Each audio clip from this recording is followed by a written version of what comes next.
one. Got it. We have a magnetic crane. You can see the overhead. It drops down. There's the head right there. It picks up the scrap on the other side of this wall, drops them into these containers. You can see through the holes in here where they have the scrap in here now. This is go ahead, well, just a second. This is the same buckets we looked at from below. I showed you the crane already. I'll show you again. Here's the scrap they pull from. There's a ramp over there where they bring it in and dump it all in here. And then it's picked up by this crane. Here's the head again. All right. Here's a quick view of the electrodes, and the electric arc of it is over here on your left. You can see all the tops off of it right now. I'll try to get you another view of this from the front. And now we're going to go ahead and move on to the rest of the shop after you've seen this. This is an accumulation of a dozen or so video clips of the plant. They were taken as a reminder for me, but they can give you an idea of just what this plant is. If you're in steel, it'll give you an idea of the capabilities of the plant. It's about 250,000 square feet. Right now we're after the electric arc furnace.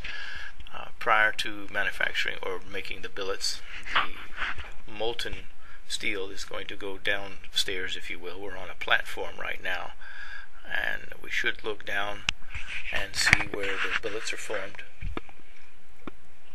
where they're cast.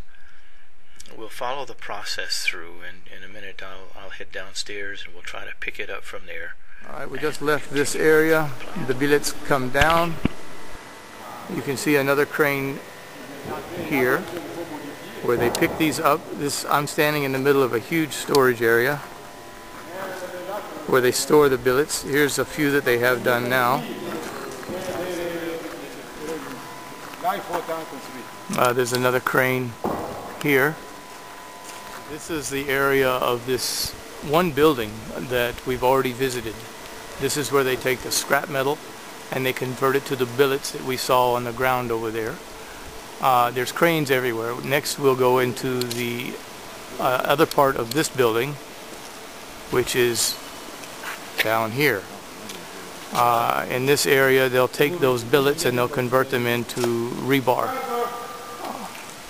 I'll follow it as we go through.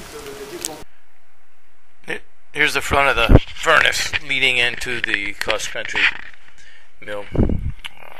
We'll go ahead and move into that now. You can see the first, it says demag down there. That's the billets come through and they're started the reduction process, reducing the size of about 4 inches by 4 inches down to about maybe 1.5 inches by 1.5 inches. Then they cut them here. There's a quality control area where they're watching up here. It continues on and goes through a process making it smaller yet, and then it zigzags through this process. 1, 2, 3, 4, 5, 6. Six different processes where it goes through and gets smaller and smaller and smaller. Finish. And this is the cooling racks where they put the long pieces of rebar prior to cutting. Here is storage for the finished product.